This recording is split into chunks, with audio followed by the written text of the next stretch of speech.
This is Jessica Shepard again. I'm reading my favorite Christmas story to y'all today, The Night Before Christmas, written and illustrated by Tim Burton. So, let's get started. Nightmare has always meant a lot to me. To revisit after 20 years, adding a few additional illustrations has been a special experience. I hope you enjoy the new edition. Tim Burton. He left a note for everybody. So, here we go. It was late one fall in Halloween land, and the air had quite a chill. Against the moon, a skeleton sat all alone upon a hill. He was tall and thin with a bat bow tie. Jack Skellington was his name. He was tired and bored in Halloween land. Everything was always the same. So that's Jack Skellington. I'm sick of the scaring, the terror, the fright. I'm tired of being something that goes bump in the night. I'm bored with leering my horrible glances, and my feet hurt from dancing those skeleton dances. I don't like graveyards, and I need something new. There must be more to life than just yelling boo.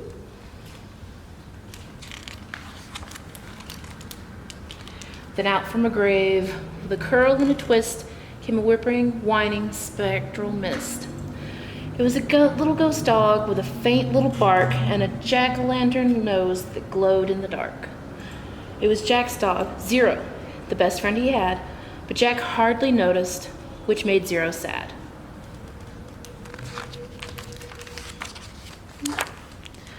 All that night and through the next day, Jack wandered and walked. He was filled with dismay.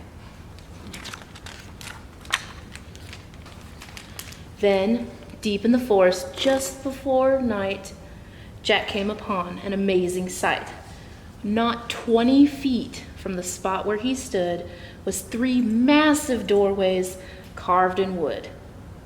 He stood there before them, completely in awe. His gaze was transfixed by one special door. Entranced and excited with a slight sense of worry, Jack opened the door to a white, windy flurry.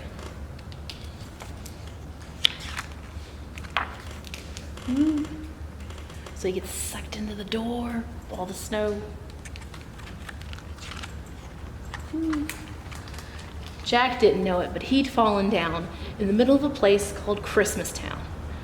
Immersed in the light, Jack was no longer haunted. He had finally found the feeling he wanted.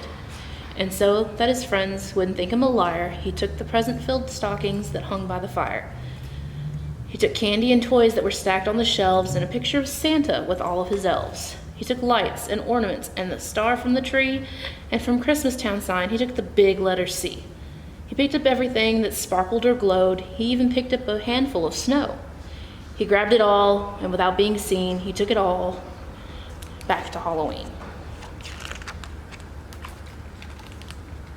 Back in Halloween, a group of Jack's peers stared in amazement at his Christmas souvenirs. For this wondrous vision, none were prepared. Most were excited, though a few were quite scared. For the next few days, while it lightened and thundered, Jack sat alone and obsessively wondered, why is it that they get to spread laughter and cheer while we stalk the graveyards, spreading panic and fear? Well, I could be Santa and I could spread cheer. Why does he get to do it year after year? Outraged by injustice, Jack thought, and he thought. Then he got an idea.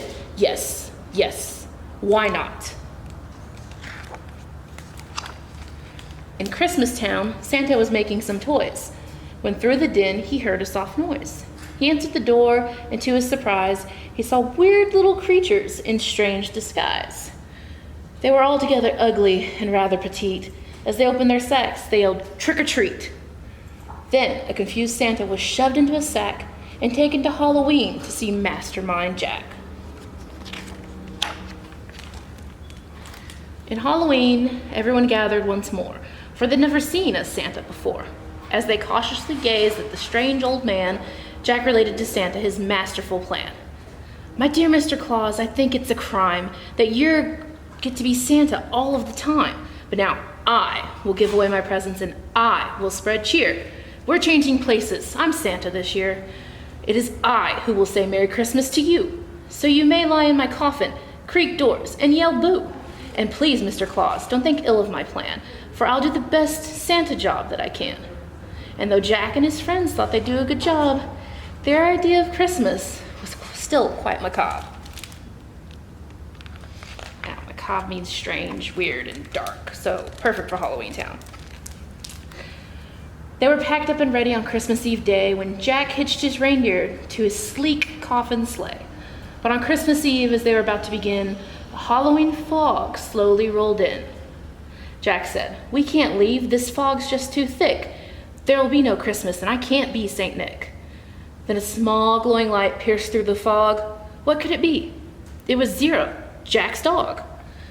Jack said, "Zero, with your nose so bright, won't you guide my sleigh tonight?" And to be so needed was Zero's great dream, so he joyously flew to the head of the team. And as the skeletal sleigh started its ghostly flight, Jack cackled, "Merry Christmas, and to all a good night." That's Jack and his skeleton reindeer, and that's Zero leading the way, kind of like Rudolph, but for Halloween. 'Twas the nightmare before Christmas, and all through the house, not a creature was peaceful, not even a mouse.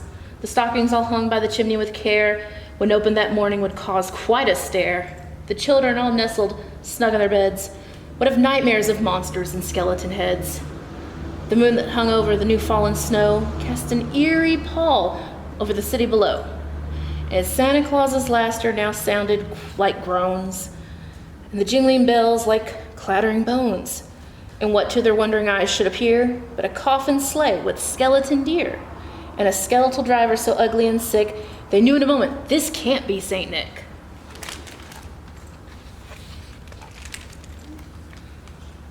From house to house with a true sense of joy, Jack happily issued each present and toy. From rooftop to rooftop he jumped and he skipped, leaving presents that seemed straight from a crypt. Unaware the world was in panic and fear, Jack merrily spread his own brand of cheer.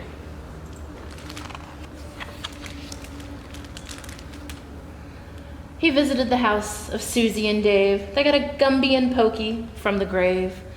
Then onto the house of little Jane Neiman. He got a baby doll. She got a baby doll, possessed by a demon.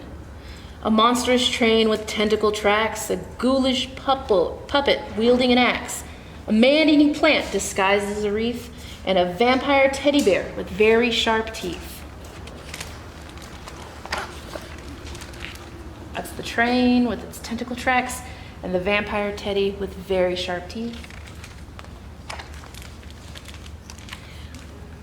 There were screams of terror, but Jack didn't hear it. He was much too involved with his own Christmas spirit. Jack finally looked down from his dark, starry frights and saw the commotion, the noise, and the light. Why, it looks like they're celebrating. It looks like such fun. They're thanking me for the good job that I've done. But what he thought were fireworks meant his goodwill were bullets and missiles intended to kill. Amidst the barrage of artillery fire, Jack urged Zero to go higher and higher. And away they flew like the storm of a thistle until they were hit by a well-guided missile. And as they fell on the cemetery, way out of sight, was heard, "Merry Christmas to all, and to all a good night."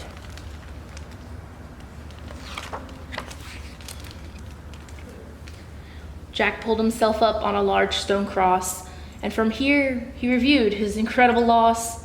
I thought I could be Santa. I had such belief. Jack was confused and filled with great grief.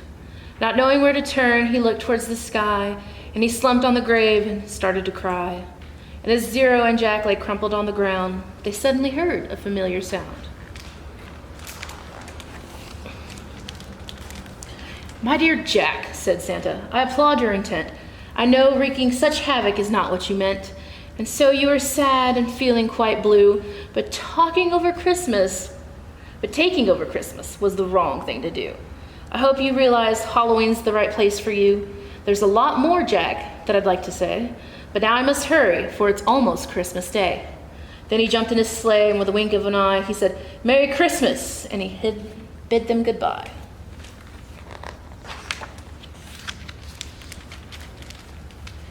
Back home, Jack was sad, but then like a dream, Santa brought Christmas to the land of Halloween. So Santa brought snow to Halloween Town.